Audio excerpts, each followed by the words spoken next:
Right, so going on. Now this is 2 Samuel 11, and I already read this.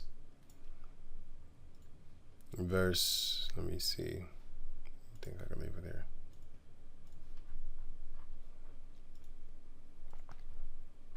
So sorry. So he did that, and 1 Samuel chapter 18, verse 17. And Saul said to David, Behold, my elder daughter, Merab, her will I give thee to wife. So that's already betrothed. So she can't have nobody else no more. But him being a demon, Saul, he only be thou valiant for me, and fight Yahweh's battles. For Saul said, Let not mine hand be upon him, but let the hand of the Philistines be upon him, because he wanted him to die in the war. Verse 19. But it came to pass that at time when Merab, Saul's daughter, should be given to David, because she was betrothed, man. That's his word. He's supposed to keep his word. That she was given unto Adriel, the Meholathite, the wife. He's an Israelite, but it's like this. You had the book of Numbers. This is a great example. I always put it. Numbers chapter 3, verse 17. And these are the sons of Levi by their names, Gershon and Kohath and Merari. Wait, let me double check if this is an Israelite, because let me double check it. Wait, I think it's an Israelite, but with that name, then only one time in the scriptures, 2 times. Okay, 2 times. Here. Yeah, let me do this. So Hebrew 4259, 4259. Then dancing. The inhabitants of place evidently named Meholah. Meholah. Okay, Meholah.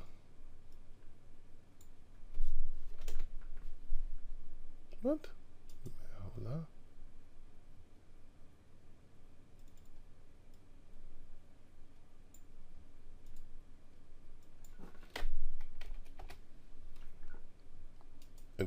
Okay, so let me find it out a different way. Meholah.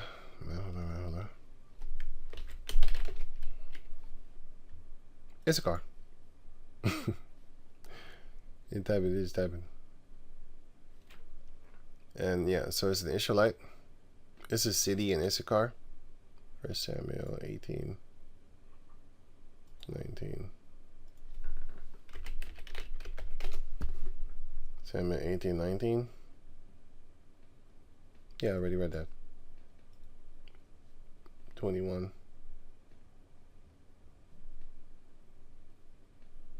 I already read that. Yeah, where in the scripture does it say that?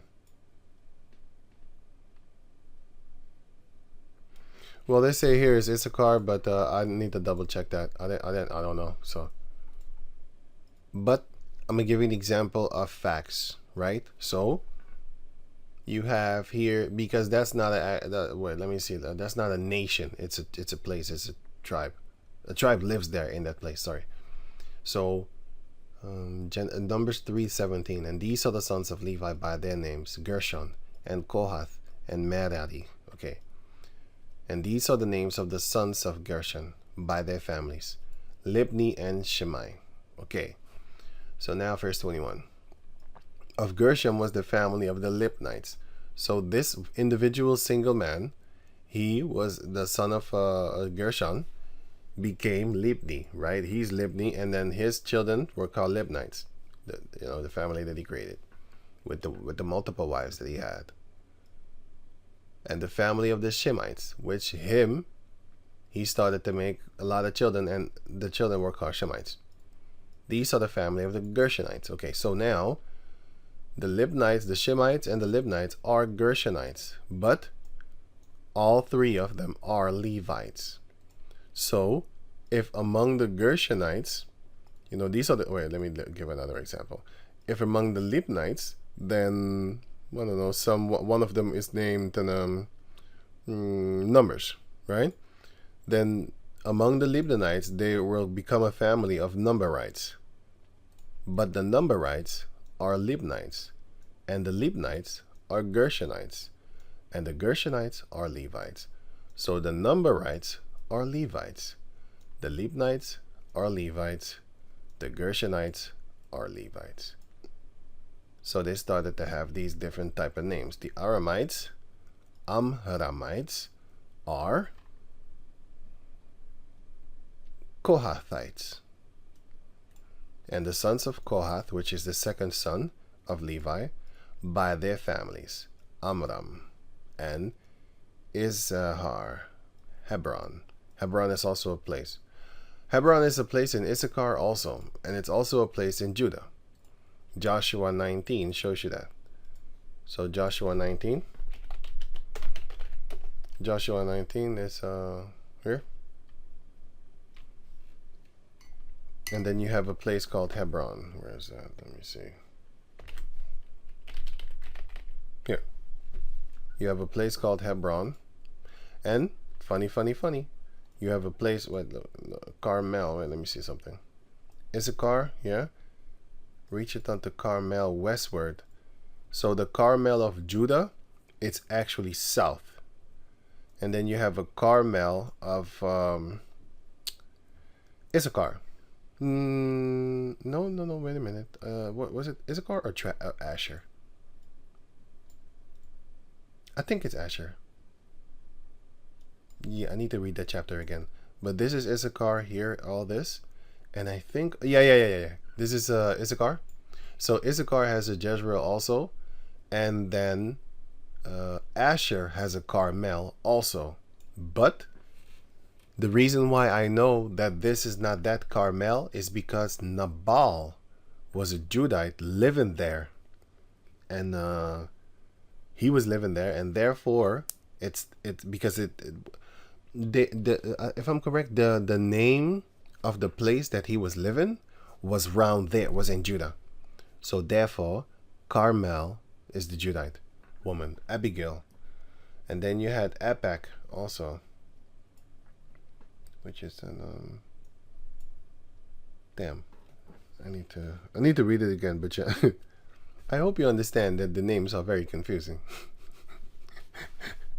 but yeah, you had this one there also among Asher, and in Zebulon you had Apak and also Hebron. No, sorry, Asher, you had Hebron. Damn it. Well, you can read the chapter for yourself. You will see. It's you know, sorry. You can read it. I need to go read it again, sorry. But yeah. But you do have, sorry. You do have this one until here is Issachar, is Jezreel, and then Carmel from in the fifth. Yeah. Sorry. I got it. I already read it because I colored it, but you know, it's kind of hard to remember. Asher and Carmel here, you have that one. And Asher, you also have Hebron. And Zidon, you have Zidon also. But sometimes this Zidon is talking about the Hamites. So it's not to be confused with those neither. Right. Because you have Zidon with a S. And you have Zidon with a Z. With a Z. And until here is the inheritance of Asher. It's very easy, but sometimes I make mistakes. But yeah, from here 24 until here 31 is the inheritance of Asher and their villages and their cities and stuff like that, and their families and stuff like that until here. Sorry, here. And then from here, verse 32 until verse here is the villages and cities and families of the children of Naphtali. So it's easy. I just confused myself there. And from here until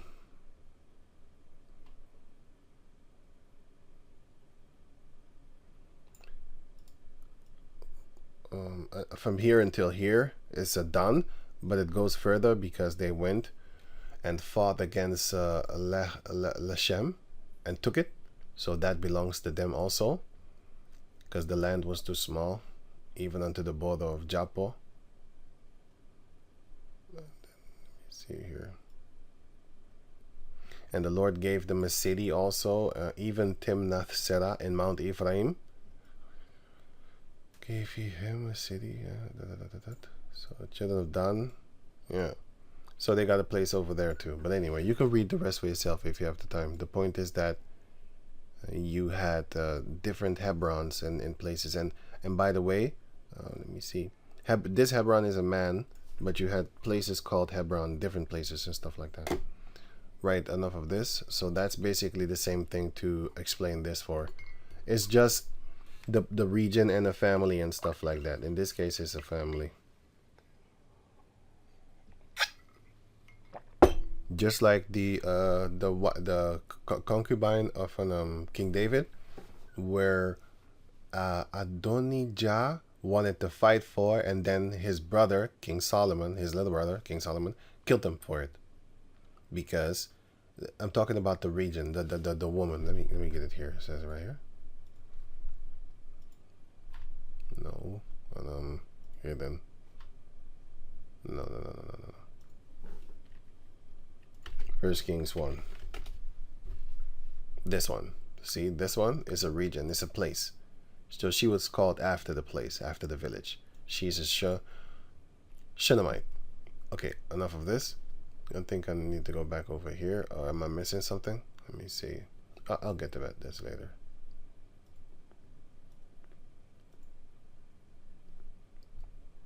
Right, 1 Samuel chapter 18 verse. So took the wife, okay. Adriel to wife, okay. Merah was given unto Adriel. And Milcah, Saul's daughter, loved David. And they told Saul, and the thing pleased him. So the firstborn, the older one of Saul, Merab, was actually promised unto David. So she belongs to him also. It doesn't matter what anybody else does or says. And then, okay, it didn't work out because Saul was an evil person. He broke the covenant. He broke the word, which is punishable by death, because that's in the book of Deuteronomy 22. It says it right there. If you do that, you're supposed to be put to death for that. But yeah, hey, he already sinned against the Lord right there by doing that, by not giving her to David. He already sinned against the Lord there. So he sinned against the Lord multiple times, King Saul, ex-King Saul. But it came to pass at the time when Merab, Saul's daughter, should have been given to David. Sorry. That she was given unto Adriel. Okay, I already read that, sorry. And Michal, Saul's daughter, loved David. And they told Saul, and the thing pleased him. And Saul said, I will give him her, that she may be a snare to him. So she was probably a problem child, because later on it did reveal itself that she was a problem child. She was very spoiled, so she had a lot of things to say, a big mouth. So she was going to be a mess, like a mess to him, and she eventually was. Anyway, let me go on. And that the hand of the Philistines may be against him, because he wanted him to die. Wherefore Saul said to David, Thou shalt this day be my son-in-law in the one of the twain, one of the two. That's bullshit, because the scripture says you are not allowed to take here. This guy is all over the place with the breaking of the law. Leviticus chapter 18 verse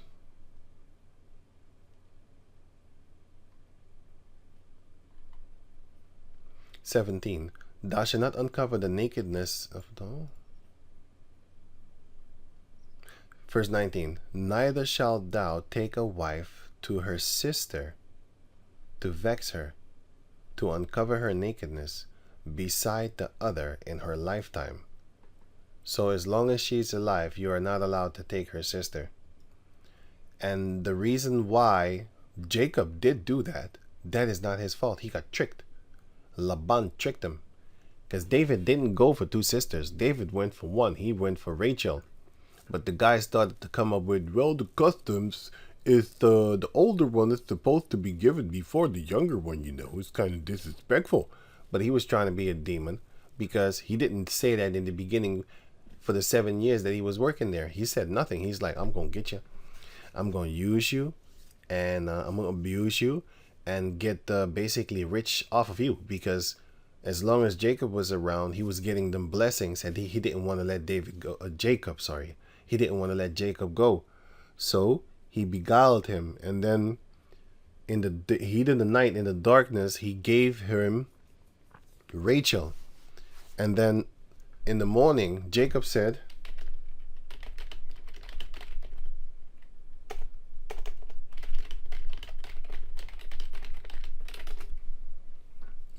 so what is this that thou hast done unto me?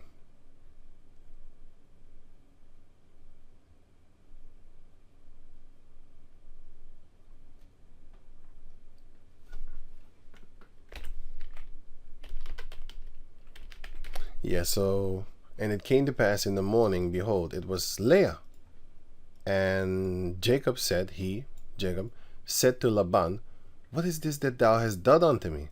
Did not I serve with thee for Rachel? Wherefore hast thou beguiled me? Like, why'd you trick me like that?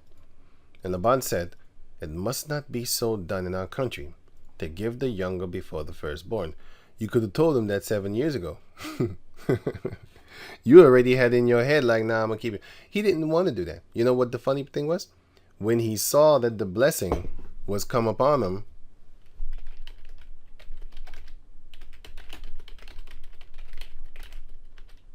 Jacob. Where was that again?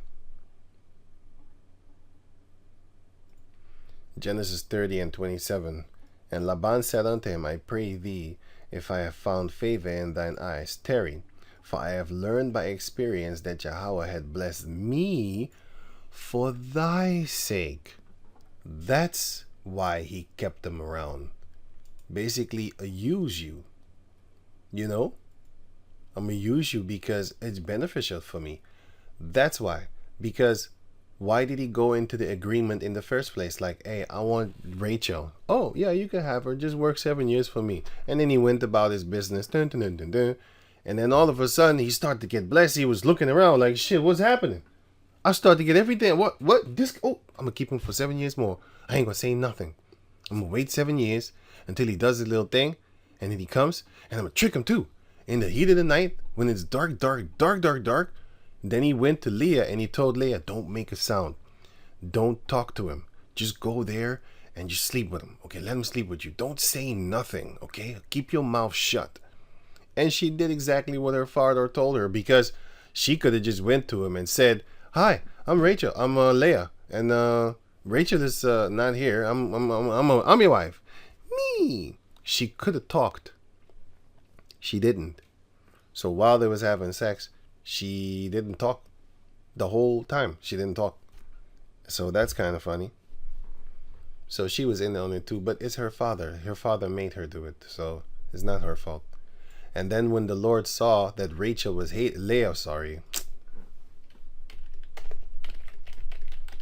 when the Heavenly Father saw that, Genesis 29:31, and when Yahweh saw that Leah was hated, he opened her womb. He started to make her have a lot of children. But Rachel was barren, because beauty is deceitful. Probably the Most High didn't 100% like her, because she was also a idol worshiper.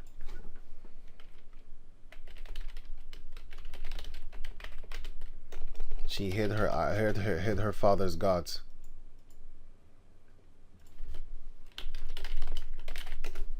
Here, Genesis chapter 31, verse 34.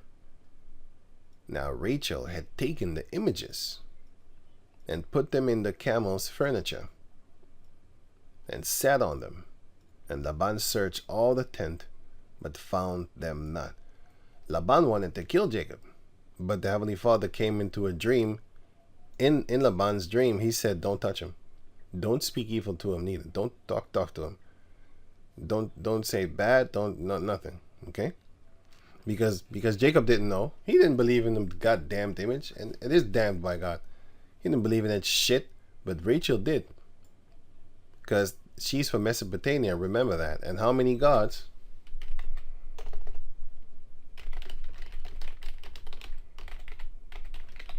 It's over 3,000.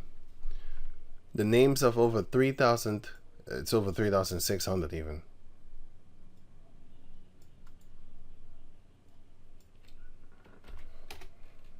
It's over here. Sumeria, which is the same place. They just changed the name. They're devils. Sumeria text lists approximately 3,600 deities, which they was worshiping day and night, bro. Fucking hours. Just like the Romans. The Romans got their gods from here too. The Hamites got their gods from there too. Those are the same gods. Like Dagon. Dagon is the Hamite god, but that god comes from Mesopotamia. But the Dagon god is what the Greeks call Poseidon, or the Romans. One of those two. One of those two call him Poseidon. I don't know which one, but yeah, the water guy. And nowadays, the modern day Caucasus, what do? They call him an here. Look, Dagon. See? Hey, shit. I didn't want it like that. See? This is the Canaanite, and this is the Mesopotamian. It's the same god. And the Canaanite is dark skinned, by the way. It's a Hamite. And this is the Easter Bunny chick. The Easter Bunny. And she's actually the Queen of Heaven. And she's this powerful witch, just like the witch at Endor in the scriptures. Yeah, she's more powerful than her. And people worshipped her heartily. Boy, they would die for her, kill for her. Crazy stuff.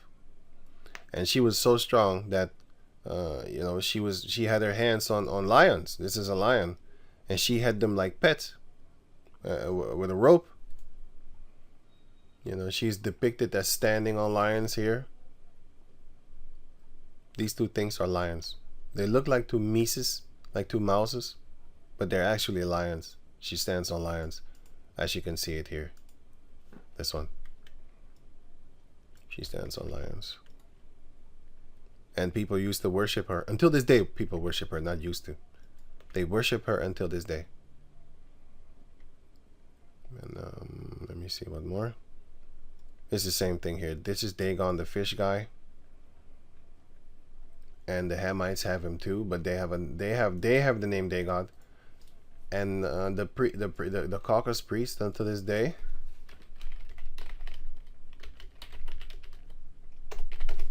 They have it. They worship him also, which is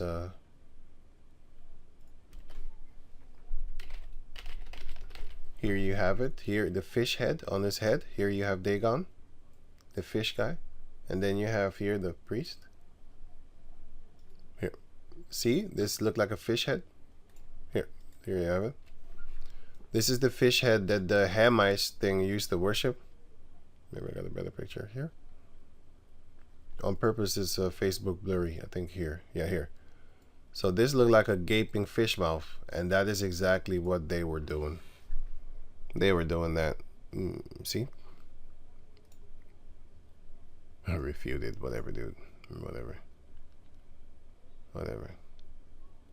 Anyway, this is exactly what they were doing back in the days. The Mesopotamians were doing it. The Canaanites were doing it. Mizraim was doing it. Esau is doing it until this day. Nowadays, Esau is doing it. So they've been doing it. Right? So going back to over here. And yeah, here you see the Easter bunny chick. She looked like a bird. She got like bird feet, and birds lay eggs. And then you have owls because they can see in the night. They can see in the dark, the dark. And the world is full of darkness. That's why the Caucasus call themselves Illuminati, because they can see in the light. Oh, sorry, in the dark. They got the light.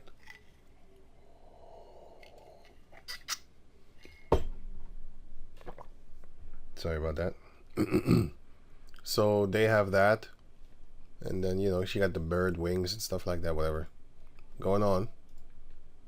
So she believed in that. So I don't know. Maybe that's why the Most High didn't really like her. I don't know, man. I just read a few scriptures and then I think like, oh, maybe, I don't know. It's not that he hated her. I mean, he fought for Leah. He fought for Leah, so because Jacob hated her and he loved her, but he made her die, kind of messed up too. And also, she died while giving birth. And she only had 2 children. So you're not supposed to take 2 sisters, but Jacob was tricked. That he didn't do that on purpose. He got tricked. So that's not his fault. And Laban even says it too, like, hey, don't here, Laban. That guy is like a real evil person. Like, that's like a person that puts a stolen object in your pocket and then tells you like, yo, don't get caught stealing. And then when you walk by the thing, beep, beep, beep, beep. Hey man, you a thief. I can't understand how you stealing.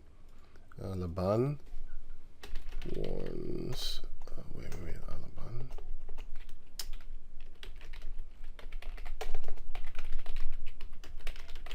Laban follows Jacob. In that chapter, he does it. I think, yeah, 31, I think. And he says it here. Wait. Until...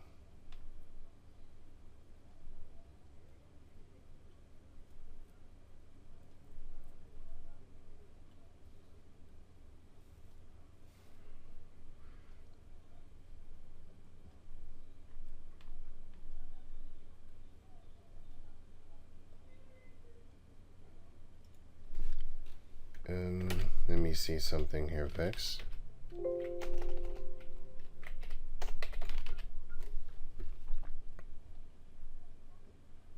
It is in the power of my hand to do thee hurt, but Yahweh, but the God of your father Abraham, spake unto me yesternight, saying, take thou heed that thou speak not to Jacob either good or bad.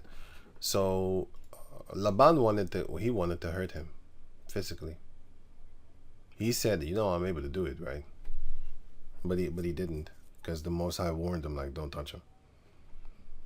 So I'm looking for the part where she said, for the custom of woman are upon me. She said she was bleeding at the, you know, she's on a period, therefore she could not stand up, because she was shitting on his gods. You know, so now let me see.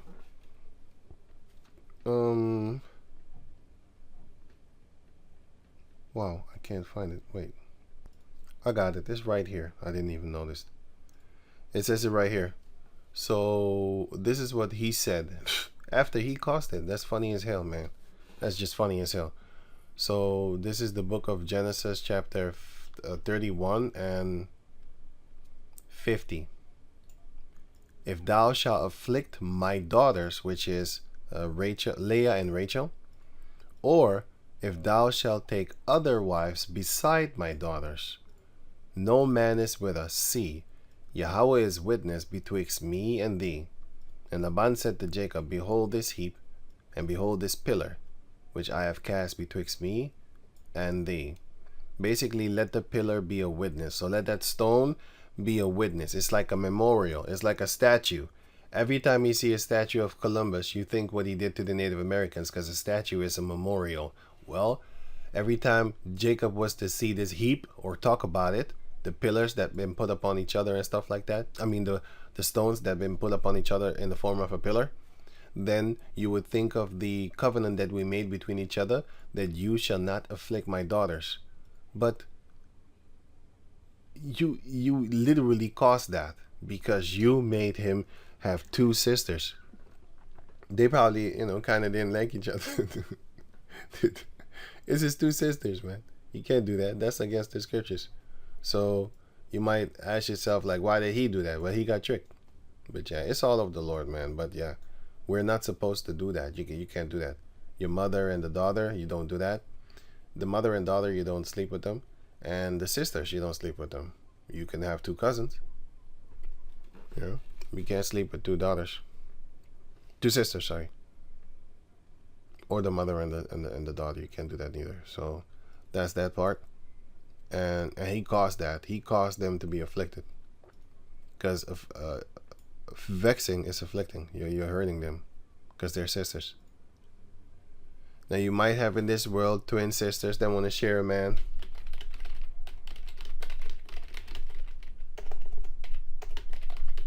Which is just wickedness. Even if they want it. Twin sisters share the same boyfriend.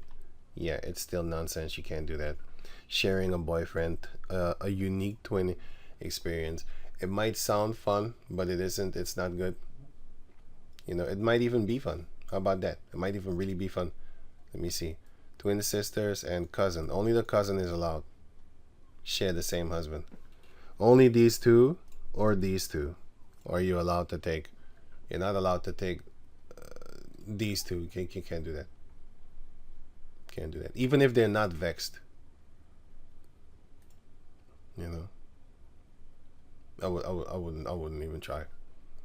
It sounds fun. You got two sisters. I mean, you got two women. I would rather have two cousins.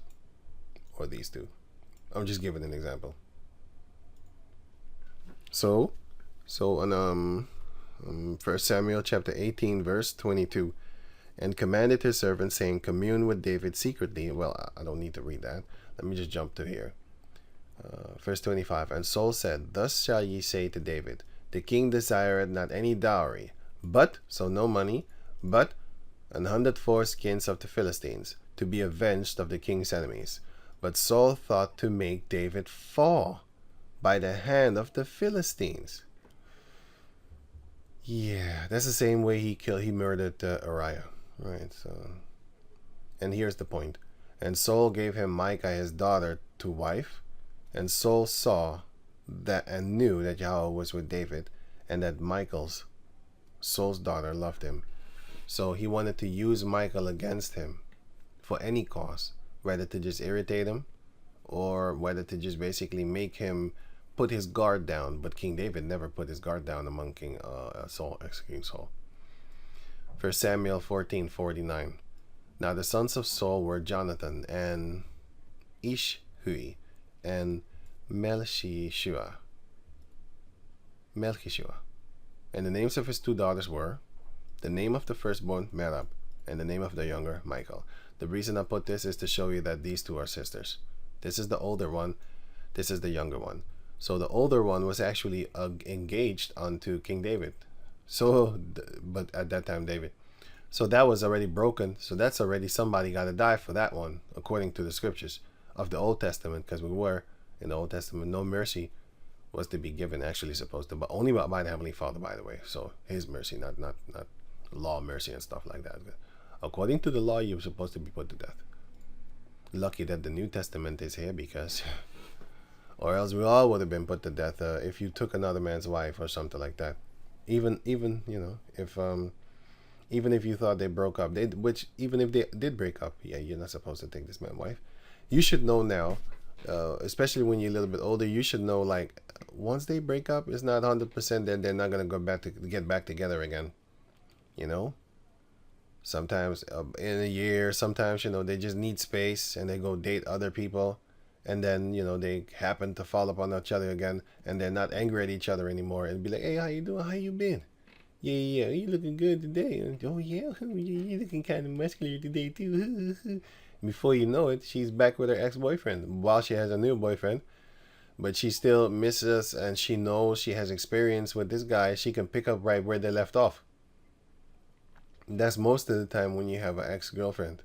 You can still get that ass, you know, get that behind, get that donkey. Yeah. So yeah, so this, they broke it. this they broke it. So now going back to, let me see, I don't need that one. So now going back to 2 Samuel chapter 3 verse 14. And David sent messengers to Ishbosheth, Saul's son, saying, deliver me my wife Micah, which I espoused to me, for 100 foreskins of the Philistines. And Ishbosheth sent and took her from her husband, even from Panthiel, the son of Laish. That's just messed up. That's also another law that they broke over there, because that goes into this one over here. It's a lot of mess. It's a lot of messiness that went on about there, and you can catch that here. Not that we're any better. I'm not saying it because of that. I'm just laughing because, you know, there's a lot of messed up things happen there. Let me see here. Which is that scripture? That is. No. Okay. Deuteronomy chapter 24, verse 1. When a man had taken a wife and married her, and it come to pass that she find no favor in his eyes, because he had found some uncleanness in her.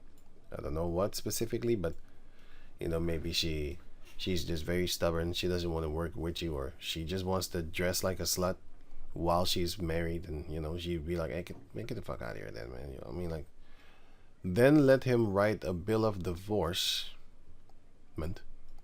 and give it in her hand, and send her out of his house. And she shall depart. And when she is departed out of his house, she may go and be another man's wife. And if the latter, which is the second husband, hate her, and write her a bill of divorcement, and give it in her hand, and send it her out of his house. Or if the latter husband die, which took her to be his wife, her former husband, the first husband, which sent her away, may not take her again to be his wife, after that she is defiled. So you're defiled. This is what's going around. Girls passing themselves over from ex-boyfriend, so from new boyfriend to past ex-boyfriend, and then sometimes back to the new boyfriend because she's like, no, you know what? I think I had it better there because you're treating me shitty again, and the love just faded away. It's just lust, and so I'm gonna go back to my man. The fact that you come back to the ex-boyfriend is an abomination, because it says here, for that is abomination before Yahweh, and thou shalt not cause the land to sin. So it is a sin. You do that. You have a girl, she leaves, or you kick her away, whatever. You're not supposed to be kicking her away in the first place. But anyway, if she's a real demonic type of person, like you can't, you know, then okay, I understand it, but you're going on because it was not made for that. This was all because of stubbornness. Matthew 19 explains that. So actually, it's supposed to be until death do you part. I mean, in that the vows that even the caucus makes you say. And so they're not even keeping that. But anyway, so yeah, if you take her back, it's an abomination. Right, so she shouldn't be able to come back. Which Yahweh thy power giveth thee for an inheritance. So this is it, to take the woman back. Like, ew, you've been with him. And even nowadays, they teach you that the woman will have DNA of that man in her spine, in her brain. The DNA of the man will be found. She is a carrier. That woman, the women are carriers, right? Jeremiah 3:1. They say, if a man put away his wife, and she go from him, and become another man's, shall he return unto her again? Shall not that land be greatly polluted? That's why you are a husbandman. You plant your seed in your wife. She is your possession. She is your land. I'm not saying possession as when I say jump, she say hi. I'm not saying that. You know, I am saying like, you shouldn't dress like that. Females got a problem with that. Especially westernized ones. They got a problem with that. You see them Arab chicks, them Islam chicks, because you have so-called black women in Islam, also so-called black women. In Islam also, you know, West African Jacob descendants, you have them too. That are Islam believers and stuff. You even have Cushites that are Islam believers. They will want you to tell them, like, you don't need to tell them. But they would want you. But you don't need to, because they do it by themselves. But they have another God. So anyway, so yeah, going on with that. So let me leave that. So it says here.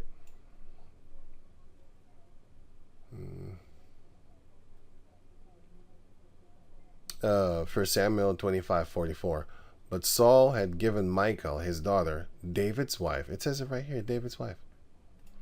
to Palti, the son of Laish, which was from Galim. 1 Corinthians 7:39. The wife is bound by the law as long as her husband liveth. But if her husband be dead, she is at liberty to be married to whom she will, only in the Lord, only if that man believes in the Heavenly Father.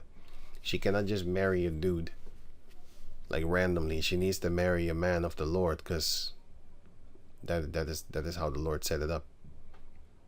Because sometimes if it is normal, if it is like she's a virgin or stuff like that, then this could be done. It says here, verse 13, 1 Corinthians 7:13. And the woman which had an husband that believeth not. See? If she's a virgin and she has a husband that don't believe in Yahweh B'Shem Yahshai, but he is an Israelite, and if he be pleased to dwell with her, because a lot of people be like, oh, you're too religious, I don't want to hang around you, let her not leave him. So, if he is a non-believer in Yahweh B'Shem Yahshai, like in the Bible, he doesn't believe, he just does his thing. He's just in the world doing his thing. But he takes care of you and all. Everything is done what a believing man shall do, but only he doesn't worship Yahweh B'Shem Yahshai. He just goes to work and just his thing, lives his life or whatever. Then you don't have to leave him. Yeah. But if he doesn't want to, if he's not pleased because you serve Yahweh B'Shem Yahshai, you do your things in the Lord, and he's like, hey, why don't you stop on dressing like that, just a little bit provocative. I want men to see what type of woman I have, so I can show you off like a trophy. What? That's about the time you can leave, because he's trying to push that spiritual adultery, because he that lusted after a man's wife committed adultery in his heart already. So he's pushing for that. That's bullshit. You do have Jacob descendant men that are like that. They be like, man, I want my girl to be showing that booty so that you can see what you don't have. What? Why would you want me? Because he wants to feel proud. He wants to feel proud and show everybody, like, this is what I'm tapping at night, and you ain't getting none that you know of, because you have a lot of dudes that do that. They sneak behind your back, fuck your wife, because they saw the body. So now they're lusting, like, damn, I'm finna get that. I'm gonna wait till you get to work, sucker. And then when you at the job, and pow, pow, pow. Now you want to buy a gun. Oh, when I'm going out of the jail. This is a song that says that. What you gonna do when you get out of the jail? I'm gonna buy me a gun. Then what's next? Food and sex, house party, and the projects. We going on out. Right. So first thing you finna do is go buy a gun, because now you want to kill. You shouldn't parade your wife like that. And second of all, if your wife does that, then it's not your wife. So if she couldn't contain herself, then you shouldn't even fight for that shit, man. You definitely shouldn't kill. I'll tell you that. Not fighting, don't kill. You might smack her upside the head, but don't harm her to the point where it's on a dangerous type tip. You know what I'm saying? It's not that good. You know how you know that you don't want to kill women? You feel kind of sorry for them, man. It's fucked up. She's the weaker vessel, man. She's weak as shit. She can't help herself. She's stupid. You have them demon bitches that really want to hurt you. Now, that's a different story. I still wouldn't kill her. So I advise you not to do it. But yeah, if you hit her like, so did it, I wouldn't mind. I'm not doing it. But if you do it, hey, I understand. Just like O.J. Simpson, that comedy sketch. I forgot who said it. I think it was Chris Rock. He said, like, look, I wouldn't kill her, but I understand. I understand that you killed her. O.J. Simpson, I understand that you killed the bitch. I wouldn't do it, but I understand. So yeah, but still, I would advise you not to do that to your wife or your girl that committed adultery on you. Don't kill her, man. Yeah. How do you know you wouldn't want that? I have seen Mexican cartels and Venezuela cartels, just cartels from South America, not just specifically Mexicanos. But I've seen cartel videos where a female committed adultery and then they kill the shit out of her. Or she stole dope from one of them. And I'm like, yo, just beat her up, man. God damn. If you really want to just hurt her, just beat her up, man. You don't have to chop the girl into 17 parts, man. What do you... That's not even human that you got that type of hatred, man. Don't you even look at that little girl like, hey, that's somebody's daughter, actually. Somebody, I know you angry. Smack her around. You stole from me. I'm a kingpin. I could kill you. I could kill you. You know, that's better than not saying anything, lure her to the place, and chop her body up in 15 and 17 pieces. Already, you kick her in the nuts. You know, she ain't got nothing down there anyway. You just kick her there and she's going to go up on her knees for a few seconds and get back up and get out of here. Get your ass out of here. And kick her in the butt cheeks too while she's walking away. And make sure the door hits her in the back of the butt while she's walking away. She's still alive. You know, so that would be better. I would argue for her. I'm telling you, I would argue for her. Like, don't kill her. But then again, I'm not around fucking drug dealers, so especially not the cartel ones. So it says here, 2 Samuel chapter 3 verse. Okay, now I think I can finish it off. Now it says right here. Let me see. Where was I? Okay, so 15. And Ishbosheth sent and took her from her husband, even from Panthel, the son of Laish. So she been defiled. They already was having sex, so it's already messed up. But still, King David wanted his wife. He wanted Michal. She was probably beautiful enough for him to discard that. So actually, Panthel should have been put to death. Saul should have been put to death because he's the one that broke it in the first place. Verse 16. And her husband went with her along, weeping behind her to Bahurim. Then said Abner unto him, Go, return. And he returned. He probably didn't say it friendly. You know, and Abner had communication with the elders of Israel, saying, Ye sought for David in times past to be king over you. So, yeah. Now, then do it. Now, then do it. For Yahweh had spoken of David, saying, By the hand of my servant David will I save my people Israel out of the hand of the Philistines. Because, yeah, by the way, all the time of King Saul, he had war with the Philistines, meanwhile trying to kill David. And out of the hand of all their enemies. And Abner also spake in the ears of Benjamin, the tribe. And Abner went also to speak in the ears of David in Hebron, all that seemed good to Israel, and that seemed good to the whole house of Benjamin. So he was a negotiator. But here he said, like, he did tell Ishbosheth, like, hey, you lucky I don't deliver you into the hand of David. And then he kind of did. He kind of did.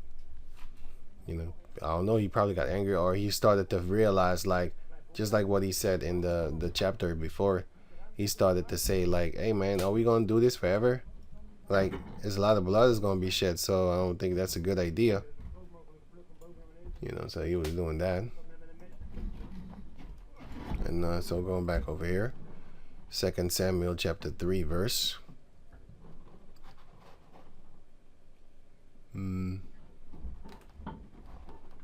20. So Abner came to David to Hebron, and 20 men with him.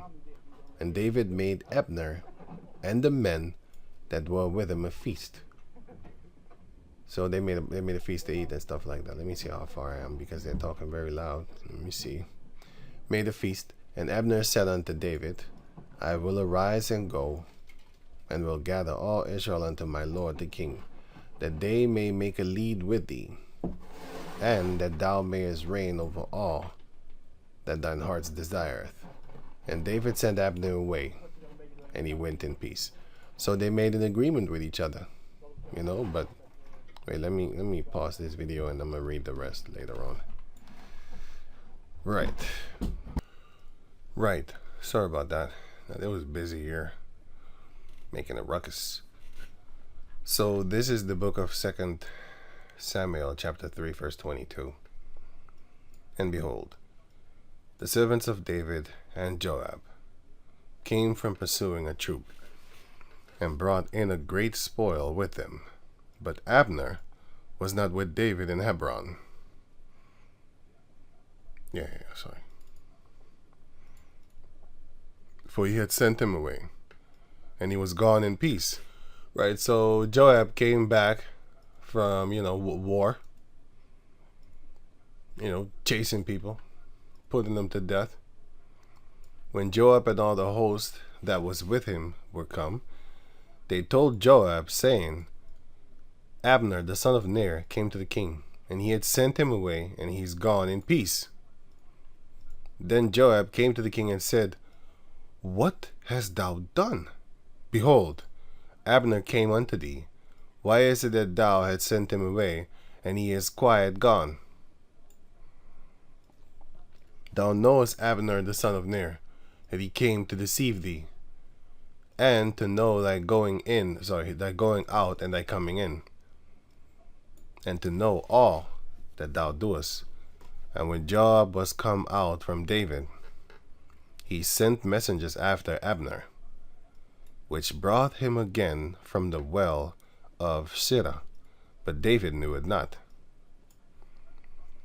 So Joab basically sent messengers, I don't know whether they went by horse, to go catch up on him, and then told him, like, I think it was horse, but you did have men that ran all the way, by foot. You had men that would run all the way, non-stop.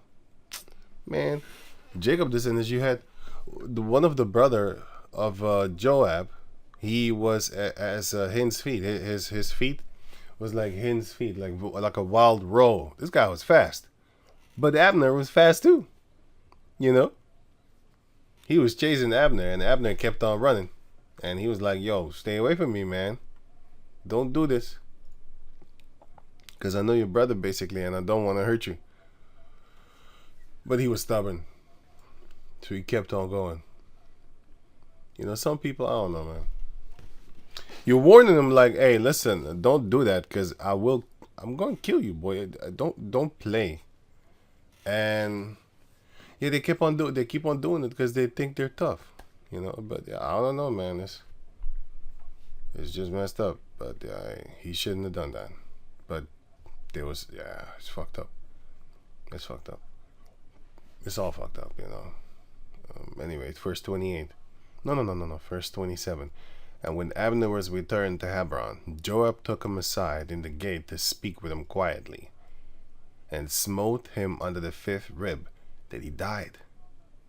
So he did it on sneaky terms too, for the blood of Asahel his brother. And afterward David heard it. He said, what?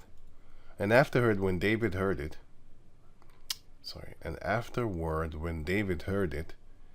he said, I and my kingdom are guiltless before Yahweh forever from the blood of Abner the son of Ner.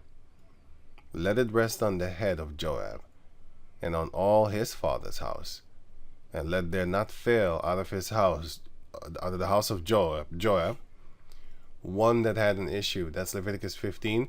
So they're gonna have dick problems. Here.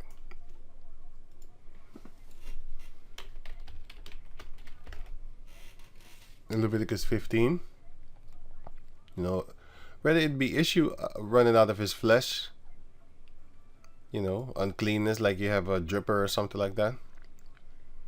You have an issue here out of your flesh. Let me see, where's the other one?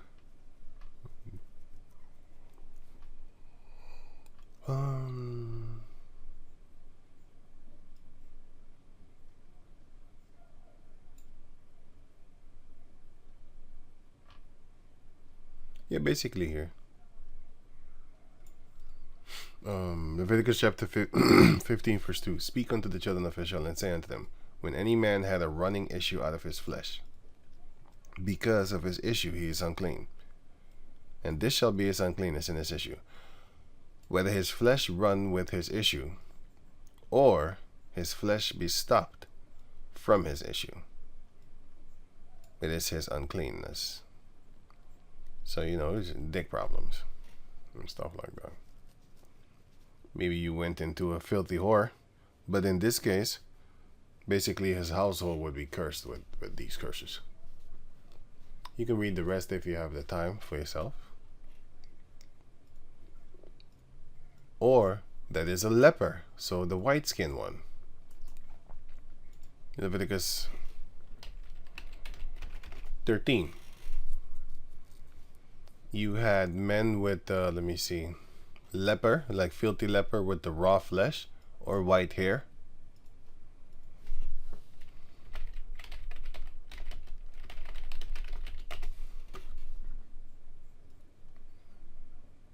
If you have vitiligo on a part of your body that has hair, your hair may turn white or silver or even yellow.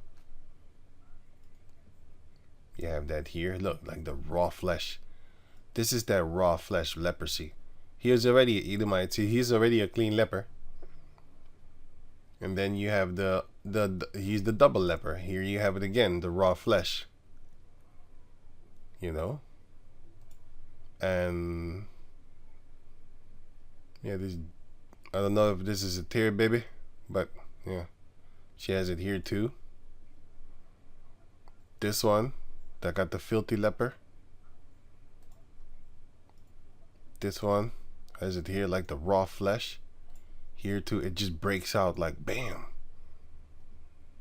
She's a Miriam leper. It's almost clean leper. She's clean that had the plague here.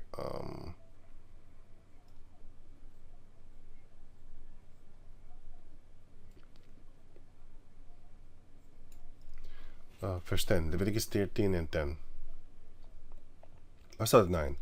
When the plague of leprosy is in a man, then he shall be brought unto the priest, and the priest shall see him, and behold, if the rising be white in the skin, and it have turned the hair white, and there be a quick raw flesh in the rising, sorry, right here, like this one, or this one, and this one. God damn, it's worse. Whoa. Bitch thinks she's sexy though. Because Esau be pushing that upside down world bullshit. So now they think they're great. And they're being called beautiful too. Here you have it too. Hair turned white. Eyebrow turned white. And it's almost yellow looking. And this one has the white hair and the yellow hair. Sorry. Yeah, the white hair here and the yellow hair. And here's the yellow one. See the raw flesh? So this one is, you have two leprosy, by the way. The one makes it white and the other one makes it yellow. Which white is actually, yellow is actually one that is kind of turning white, but it turns yellow in front before it turns white. Even the baby. And I know this child, oh, the mother, yeah, because I saw the mother has it too. 3 generations of leprosy upon the forehead. Here it turns white. Hey shit, what did I just do? Yeah, I thought I could click it, but I couldn't. Yeah. So okay, that one, and there be quick raw flesh in the rising. It is an old leprosy in the skin of the flesh, and the priest shall pronounce him unclean, or and shall not shut him up, for he is unclean. So with this one, you don't wait. You just see it and be like, damn, you done. It's unclean, you done. You know, there's no more testing to see if it spreads or to see if it resides. Yeah, you're done. And then you have the other one, clean, that had the plague. Wait, let me see.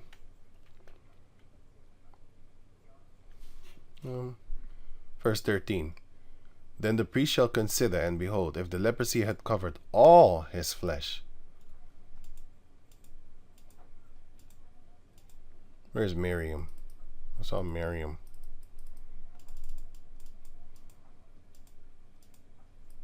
She's in here no more? Damn.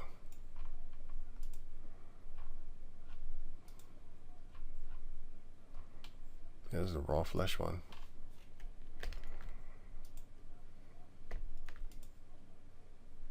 Here.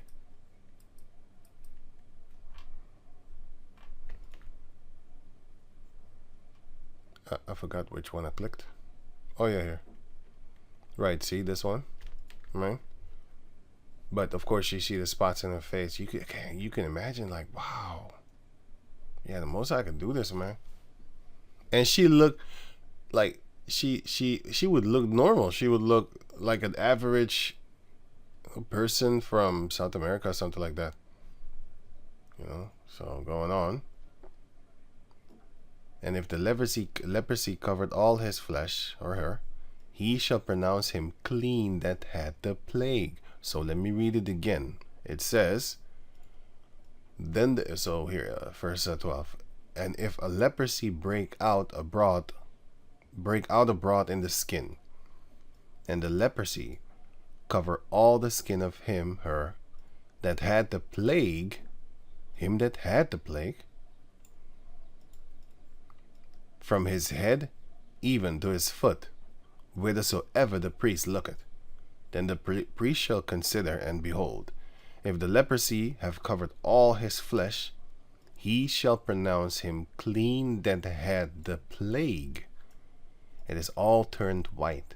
He is clean.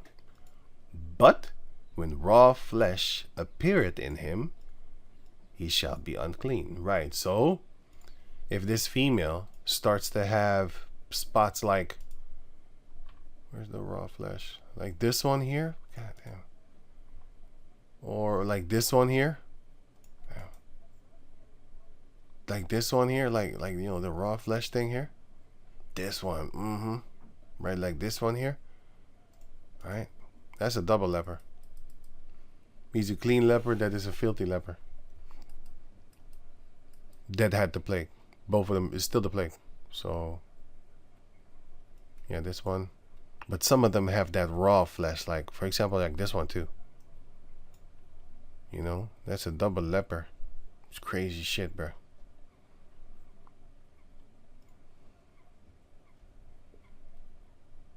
Normally she has some sort of form of melanin.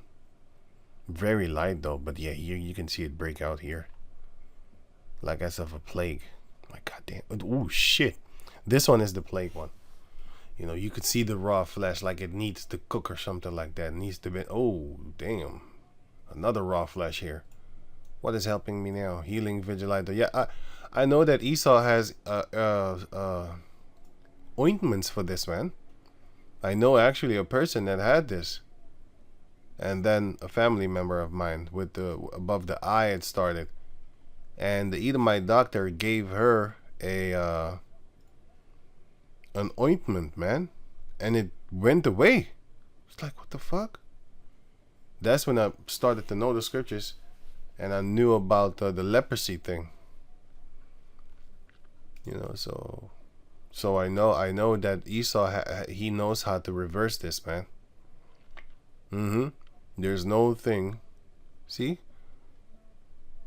This is the, oh shit, that's the leopard. That's the filthy leopard, like the raw flesh one.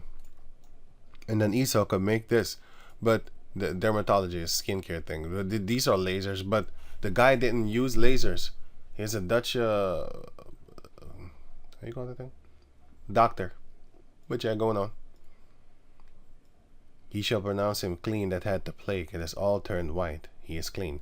So there's multiple type of leprosy and stuff like that with the hair turning white. And here you have here the other leprosy, and if there be in it a yellow thin hair, then the priest shall pronounce him unclean. It is a dry scale, even a leprosy upon the head or beard. So now you have the yellow hair leper, which is unclean. It doesn't matter if you are a clean leper. If you have yellow hair popping up, you're unclean. Like here. It's kind of white actually. This one is yellow. You can clearly, well, I can clearly see that it's yellow. but it's actually near white. It's also unclean if it's white, if it's yellow, both of them. And here you can see it break out here. That's where it starts to break out, I would assume, because here the hair is white and here it turns white. Anyway, going on. So that is what Joab was cursed with in his family. You know? In his bloodline, all his children will be, one of his children will get it. You know, multiple of his children will get it. Or that leaneth on the staff, so they will be weak and need support when they walk. Or falleth on the sword. Yeah, they're going to get accidents or just die by swords. Get into fights and die by swords, for example. Or that lacketh bread. They're going to starve to death. To a certain, yeah, they're going to starve. Or they're going to just lack bread and suffer. So Joab and Abishai, his brother, slew Abner because he had slain their brother Asahel at Gibeon in the battle. Yeah, because King David said, I think it was in 1 Kings or 2 Kings. Sorry, 1 Kings chapter 2. He said that, yeah, he already said it here. Like, the blood is not on my hands. Where is it? Yeah, the blood is not on my hands. I didn't do anything.